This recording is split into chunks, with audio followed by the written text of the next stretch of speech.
There is a video online that purports to show key details of the Moscow, Idaho killings. Legendary homicide detective Fil Waters and I break it down. Welcome to Sidebar, presented by Law&Crime. I'm Jesse Weber. Okay, what I am about to say comes with a big caveat, okay? A very big disclaimer. There is this video that has circulated online. We cannot verify it. We cannot verify the accuracy of it. We cannot say if it is real. We do not know if it is accurate. However, and making that very clear, as we will explain, there are details of this video that are consistent with what authorities have said in the Moscow, Idaho killings. And because of that, we just can't ignore the video. So I am talking about the killings of University of Idaho students Madison Mogen, Xana Kernodle, Ethan Chapin, and Kaylee Gonsalves. They were all found dead in an off-campus rental home back in November of 2022. Bryan Kohberger, a then 28-year-old PhD criminology grad student who had been studying at Washington State University, was arrested, charged, ultimately indicted by a grand jury for first-degree murder and burglary charges. Prosecutors tied him to the crime through cell phone data, DNA on a knife sheath left at the scene, a potential eyewitness, and surveillance footage. Surveillance footage of what appears to be, or what prosecutors say and authorities say, is a white Hyundai Elantra they say was at or near the house on King Road the night of the killings and on previous occasions. And let's talk about that for a second. So the car was spotted on several cameras passing the King Road home 4 times between 3:29 a.m. and 4:04 a.m. on the night of the killings, and then speeding away 16 minutes later. Then the car they have on tape leaving the Washington State University campus at 2:44 a.m. They capture it headed towards Moscow. Then at 5:25 a.m., the cameras show it returning to Washington State University. By the way, a little bit later on in the afternoon, they track the phone associated with Bryan Kohberger to an Albertsons grocery store, and you see Kohberger exit the white Hyundai Elantra. That's on tape. And we haven't seen it yet, but this is what prosecutors say they have. Not only that, but after the killings, a Washington State University officer spotted a white Hyundai Elantra in the parking lot of an apartment complex near campus. The car came back registered to Bryan Kohberger, and then Kohberger and his father drove that 2015 white Hyundai Elantra from Washington to Pennsylvania in the weeks before his arrest. In fact, Kohberger was pulled over by law enforcement twice on that trip out in Indiana for speeding and tailgating. But now you have the backstory of why that's all important. Let's talk about this video online. So this video has been up for several months, and it appears to be surveillance footage from a nearby house or property on Linda Lane, which is adjacent or across the street from King Road. Again, that's where the rental house is, the crime scene. We are not sure where this video came from. We do not know if it is a leak. We can't confirm it if it's real. I hope I made that clear. What we can say is that it has a lot of people talking, and I will tell you, it is fascinating. It is fascinating, particularly if it's all true. So I brought on legendary homicide detective Fil Waters to discuss this video. Let's check it out. All right, so let me bring in legendary homicide detective Fil Waters to talk about this. For those of you who don't know, Phil and I have been following the Kohberger case from the very beginning, even before there was an arrest, Phil. That's when I think you and I first linked up. Good to see you. Welcome back to Sidebar. So again, to be clear, this video hasn't been verified. We believe it's from Linda Lane that is adjacent or across from King Road where this house was. This video has been circulating online. It's been on for several months. We're going to play a few moments from it that people are talking about online. But again, we're not 100% sure what this video is. Again, it's being very popular online, but let's just take it for what it is.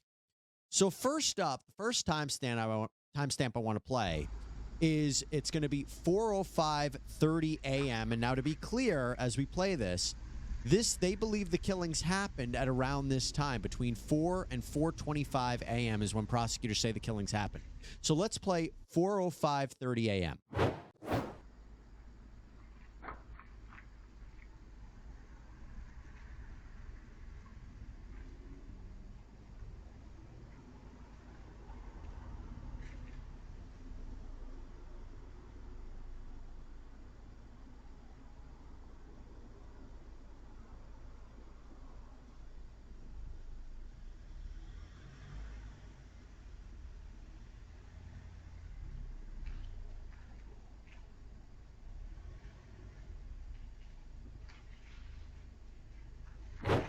So to be clear, people online are saying that's it. Is that the car? Is that the white Hyundai Elantra that was been linked to Bryan Kohberger? Because we know in the probable cause affidavit from Kohberger's arrest, they say suspect vehicle number 1 can be seen entering the area a fourth time at approximately 4:04 a.m. That video, if this is real, would be consistent with that. What do you think?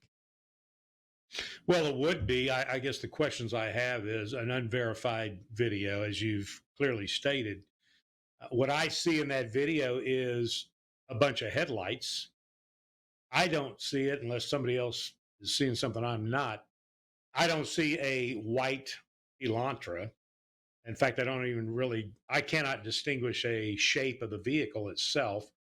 It's from the movement of the headlights. It looks like, yeah, they're making a 3-point turn, that kind of thing. So it would be, if we're assuming that this is real and it is that time and it is that particular movement of that vehicle, then yeah, I mean, there's certainly a great possibility that that's going to be the Elantra. That's going to be the car. And to be clear, we don't know what the videos are. I mean, they've talked about surveillance footage. We just don't know what it is. If that is it, if from this Linda Lane, I agree with you. I don't think it's enough. They have to have known it was something else. They have to have been able to identify a white Hyundai Elantra from some other corroborating video, because that in and of itself can't be it. There must be some other surveillance that they have other than that, right? Oh, yes, I think so. I think what you're going to find here, I think we said from the very beginning of this thing, in terms of what they're going to be doing at the initial investigation, at that starting point, is to canvass that area and find any video that they can capture in that time frame, and before it and after it, of course. Right. And so I think we did. I think at the beginning there was some video released by law enforcement where it was clear that there was a white Elantra that was speeding through a video camera that captured it leaving that area. But I would have to believe that I'm curious as to where this video came from. What's the source? And if it is tied to it, I've got to believe that there are a series of videos that they have been able to put together to show the movement of this particular car and recognizing it and identifying it as a suspect vehicle. Let me move on to another piece of sound. So this is now at 4:42 a.m. So this is about 10 minutes later, where you could arguably hear a dog barking.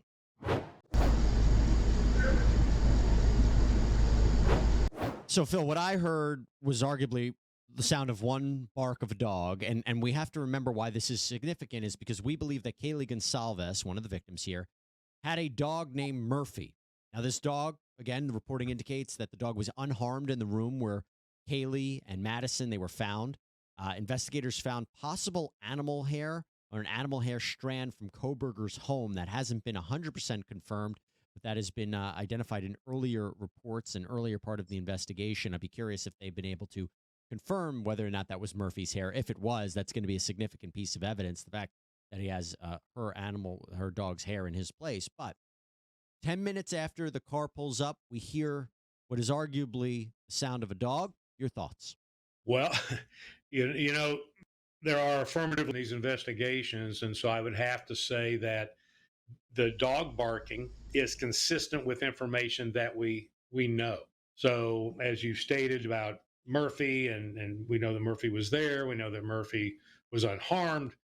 So, again, I mean, it's circumstantial. It is circumstantial, but it's pretty strong circumstantial evidence that I've never been a believer in coincidence. So, on this video, if it's real, it is showing us that parts of this thing that are consistent with the evidence that we already know about. So, we know that Murphy is there. Now we have a dog barking, and then it stops. So, again, right now we've got a pretty consistent timeline here about what we know and what this is purporting to project.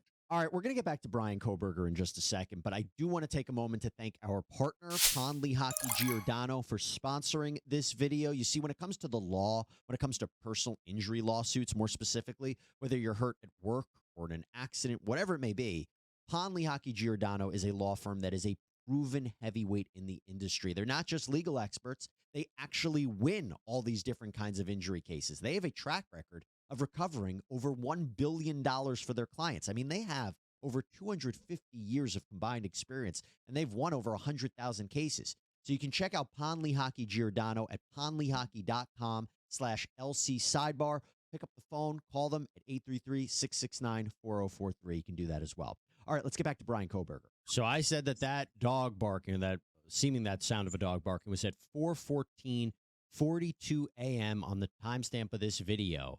Okay, at 4:14:56, only seconds later, you're going to hear what people say is a thud, and then at 4:15:03, okay, you're going to hear a second thud. Let's play both of those.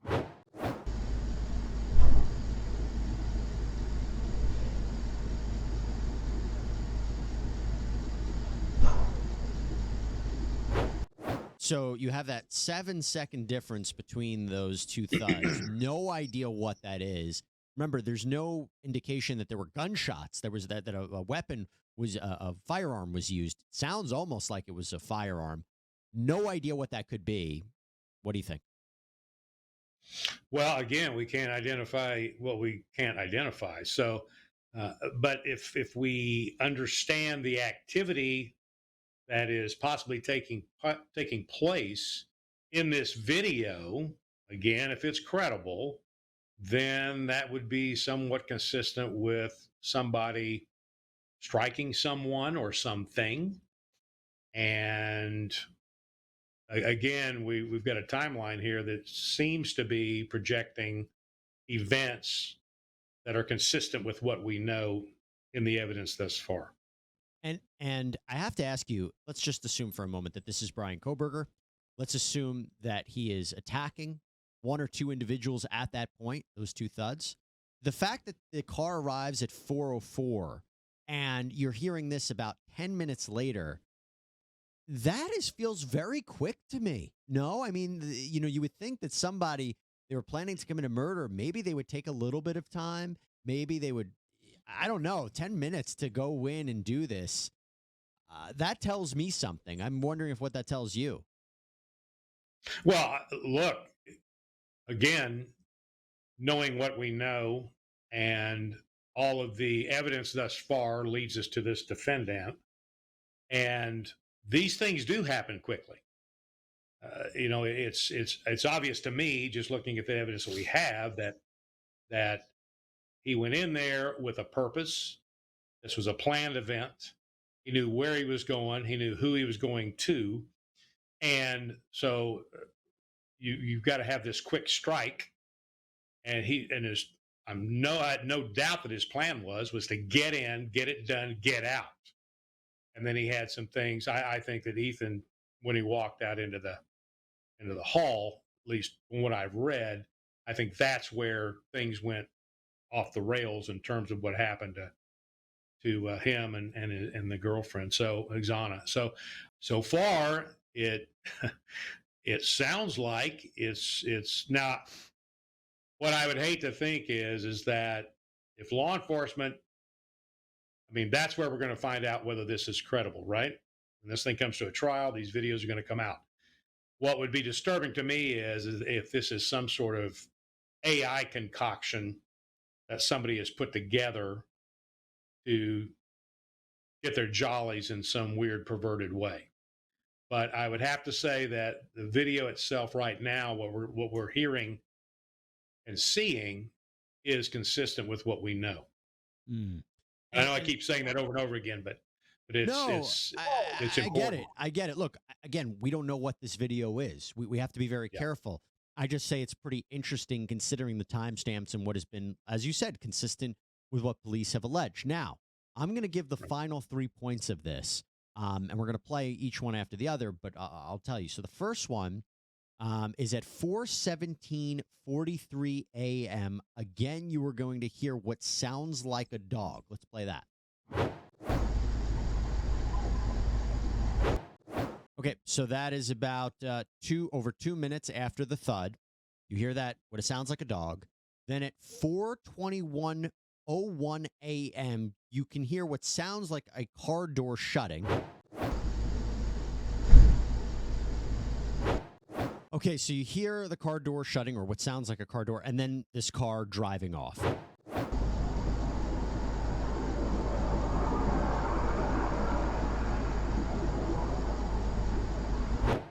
So you hear what sounds like a car door shutting, maybe, then a car driving off. You go back to the probable cause affidavit that I mentioned. They say that suspect vehicle 1 is next seen departing the area of King Road residence at approximately 4:20 a.m. at a high rate of speed, maybe off by a minute or so, but that seems to be relatively consistent, or whatever they say 4:20, maybe from a different camera.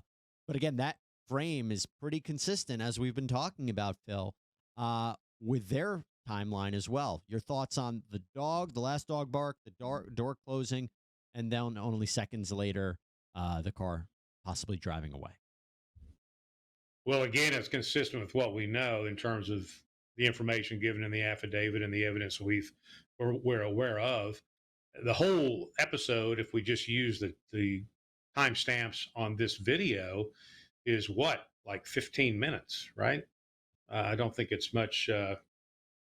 16 much minutes. more than that. 16 minutes is from when the car, they say he got there and then he left. Right. So when Which he is gets quick. inside, when they get inside, you're talking the dog starts barking, or we hear the dog barking the first time at 4:14. So he's moved around, got the car parked. He's in the house, and really, when we talk about the time inside the house, we're only talking what, 10 minutes, maybe. Yeah.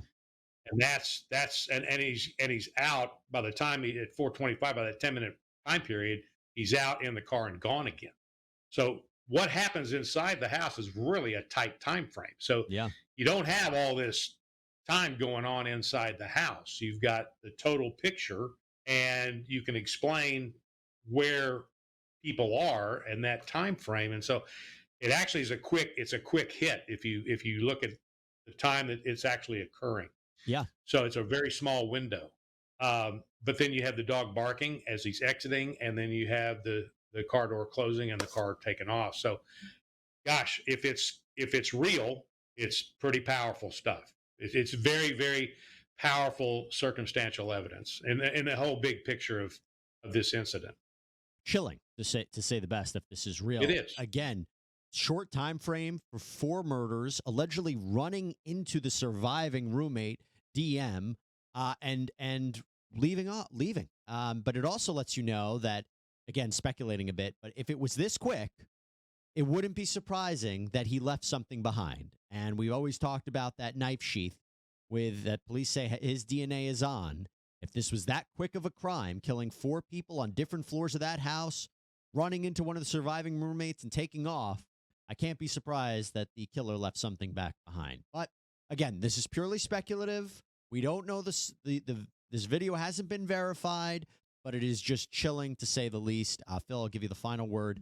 But again, thank you so much for coming on.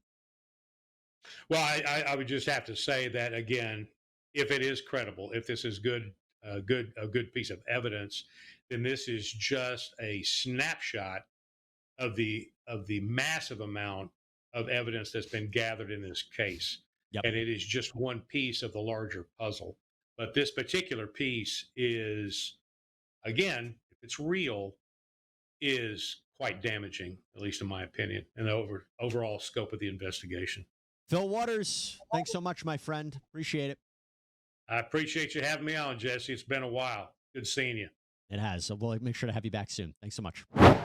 All right, everybody, that's all we have for you right now. If we get more information on that video, we'll make sure to let you know here on Sidebar. In the meantime, thank you so much for joining us. Please subscribe on Apple Podcasts, Spotify, YouTube, wherever you get your podcasts. I'm Jesse Weber.